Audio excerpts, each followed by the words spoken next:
So in this video, I'm going to be analysing how I personally would set up Manchester United against Barcelona for the upcoming first leg of the Europa League tie. Specifically from a pressing and defensive point of view, I am also planning to do a video analysing how I would set up United from an offensive point of view as well in this game. So if you do like this video, then make sure you subscribe to the channel and click the bell so you do get notified when that video comes out. And of course you can check out some of my previous videos which will be linked in the description. So like Ten Hag's Manchester United, Xavi's Barcelona are going to look to build out from the back in their defensive third, even under an aggressive press. And so we'll likely see them start in that familiar 2-3-2-3 shape in the build up phase in the defensive third, that we do see a lot of these Cruyff influenced coaches use, with the fullback starting wide looking to stretch the pitch as much as possible. Now United have two options really from here. They can either decide to allow Barcelona to advance out of their defensive third and look to hold a compact shape in the middle third, or they can look to engage them high up with a man-to-man press, and I do think the latter is definitely the best option. I also think that the most efficient way of pressing Barcelona is going to be to block them from using their stronger ball playing centre back, which is Andreas Christensen, and therefore force them to build up through the right side with Ronald Araujo. Now even though we could potentially see Eric Garcia start, I think if everyone is fit, Xavi goes for Araujo and Christensen, and so I'm going to be building the pressing system assuming that those two are the centre back partnership. So in order to do this, when ter Stegen has possession, United want to cut the pitch in half by having Weghorst take up a starting position on Barcelona's left side of the box, cutting the passing lane to Christensen and leaving Araujo open. And this is because when we look at both players' FB ref reports, we see that whilst both are two very good ball playing centre backs, Christensen is elite in this department, ranking in the low to high 90th percentiles for his short, medium and long pass completion rates, whilst Araujo sits down in the 50th percentile for his short passing completion rate and the high 80s and 70s for his medium and long passing completion rates respectively. We can also see that whilst Christensen sits in the high 80th percentiles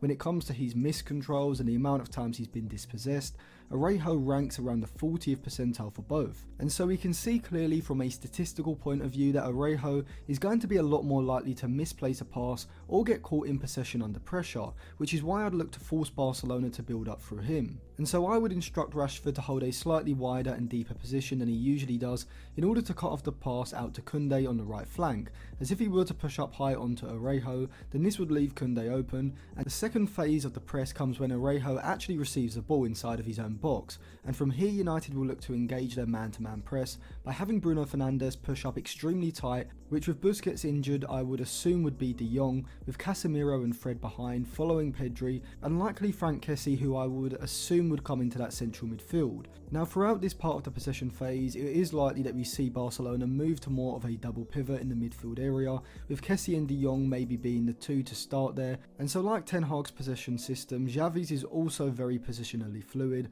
with players not standing static in one zone. Therefore I would go with a strict man-to-man pressing system during Barcelona's build-up phase in their defensive third, with Bruno Fernandes sitting tight on De Jong, Casemiro pushing up onto Kessie and Fred on Pedri and Wan-Bissaka on Gavi, and with Xavi often using a left-sided attacker who drifts in field, creating a box shape in central midfield for Barcelona. Wan-Bissaka will have to be prepared to follow Gavi or whoever is starting on that left side into deeper central positions, and so that's also why United's right winger, Antony, is who I'd go for to start in the first leg over Garnacho, and I'll come on to why when I analyse United from an offensive point of view in the next video, so subscribe to the channel for that. But Antony has to be diligent about following Barcelona's left back, which could be Balde or Alba, but whoever it is, he has to follow their movement up Barcelona's left flank, as if he retains a high position in the press, which we are used to seeing him do alongside Rashford on the left, either side of the centre forward, then because Wan-Bissaka is likely going to be dragged in field following Gavi, then this is going to leave massive amounts of space for Barcelona's left back to overlap into, allowing Barcelona to get in behind United's defence with one long switch of play over to the left, and so Antony will have to be disciplined in tracking either Alba or Balde's movements up the flank in the build-up phase. With all Barcelona's short passing options being man-to-man pressed and Weghorst coming across to apply pressure while simultaneously cutting off the pass back across goal, Barcelona more often than not, if United's press is well coordinated, are going to be forced into long passes into Robert Lewandowski. And this really is the key to United's pressing, as either Luke Shaw or Rafael Varane, whoever follows Lewandowski into these deep areas, when he looks to open up a passing lane to receive a direct vertical pass, has to stay incredibly tight to the pole and do everything they can to not only stop him from turning with the ball when he receives it, or link in play with the midfielders behind him, but also attempt to win the ball back, whether this is via an aerial or standing challenge. The other centre-back, Varane, if Shaw follows Lewandowski deep on the left side, or Shaw if Varane follows him on the right, has to play the role of a covering centre-back, maintaining a deep central position in that back line to track any Barcelona runs from deep, through the heart of United's defence. In this phase of play, United need to be strict with their man-to-man pressing, and so they have to be prepared to sometimes get dragged out of position with their designated player, and so we could end up seeing the fullbacks getting drawn into central midfield and Fred and Casemiro getting drawn out wide, but still maintaining the man-to-man press, and this will continue to cut off Barcelona's passing options and eventually force them long, from where United need to be aiming to win possession as I previously stated. And so my overall goal with this aggressive man-to-man pressing system is clearly to win possession back, as it's going to be a lot easier for United to regain possession by pressing Barcelona in their defensive third than it is when Barcelona have sustained possession in the middle third. But it is a risky tactic. If United's individual pressers don't stay tight to their man, or they switch off and allow them to get goal side, this will allow Barcelona the opportunity of playing through the press, and with the majority of United's players high up the pitch, there's going to be a lot of spaces further up the field for players like Gavi, Pedri,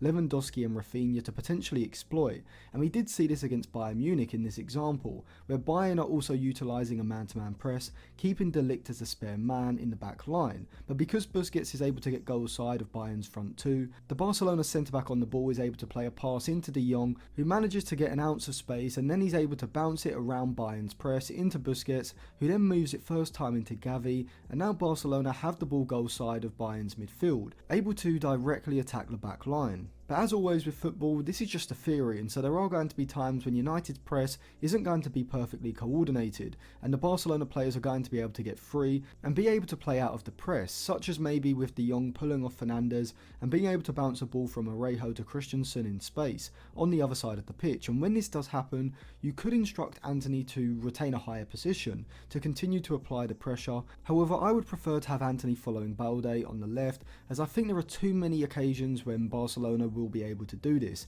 and then with Antony high up they're able to release Balde into acres of space, and so if the ball is able to be moved out to Christensen, I would instruct United to retreat from the press to cover the space between the lines, looking to stall Barcelona's ball progression as long as possible so they can then get back into a defensive shape in the middle third. In terms of the defensive shape that United take up when Barcelona have beaten their press and progressed the ball out of their defensive third into the middle third, I would go for a narrow 4-4-2 shape, with Antony and Rashford remaining close to Fred and Casemiro in an attempt to reduce the space between them and therefore cut off the passing lanes into the players between the lines in the half space, whilst Weghorst and Fernandes will work in tandem as a front two, looking to cut off the passing lanes from the centre-backs into Kessie and De Jong when they position themselves between United's midfield and forward lines. Now obviously, in order to reduce the space centrally with a narrow defensive shape, United by default are going to have to concede more space on the flanks, which is going to leave them susceptible to a quick switch of play, but especially with Dembele likely to be injured for the first leg,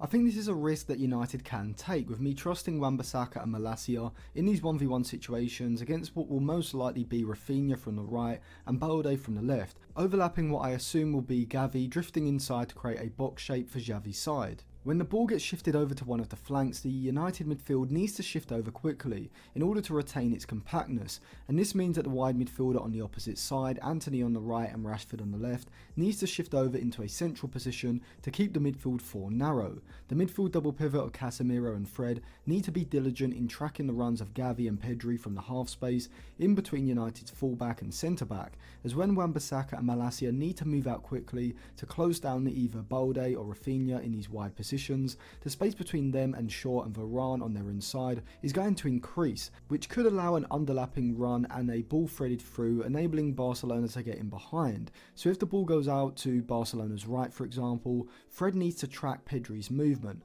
whilst Casemiro can come across and look to position himself to cut off the pass into Lewandowski's feet, and vice versa when the ball is on Barcelona's left, with either the wide midfielder or central midfielder tracking the underlapping run, depending on who is positioned where during a certain phase of play. And just quickly coming back onto why I would go with a 4-4-2 despite a 4-3-3 for example, allowing United to man-to-man press Barcelona's back three in possession, as I usually drop into a 3-2-5 shape, is because even though this would give United a better shape to man-to-man press, which could definitely be an option as the tie goes on, and United begin to chase the game during certain periods, is because Barcelona usually use a box shape in central midfield. So if Fred and Fernandes were to push up onto Barcelona's midfield double pivot, this would leave Casemiro isolated with two players either side, Pedri and Gavi sitting in the half space, and for me, certainly at the start of the tie, I would rather afford Barcelona more space in possession in front of the defensive shape in a narrow 4-4-2 than between the lines in a 4-3-3. And so to sum up my defensive approach to this first leg of this tie, it would certainly be a more conservative one than the pressing system that we usually see Ten Hag deploy. But that is because I think in Europe, particularly over two legs against a side who are as good in possession as Barcelona, it's wise to take a more concerted approach to stay in the game, as the last thing you want is to get played through early on and concede one or two inside the first half of the first leg, from where you are immediately on the back foot in the tie. But you'll also see how by using a deeper defensive system and allowing Barcelona to come onto them can actually aid United from a defensive point of view, and I'll go into that in more detail in the second part of this video, where I do the same sort of analysis just in regards to how I would set up United in possession.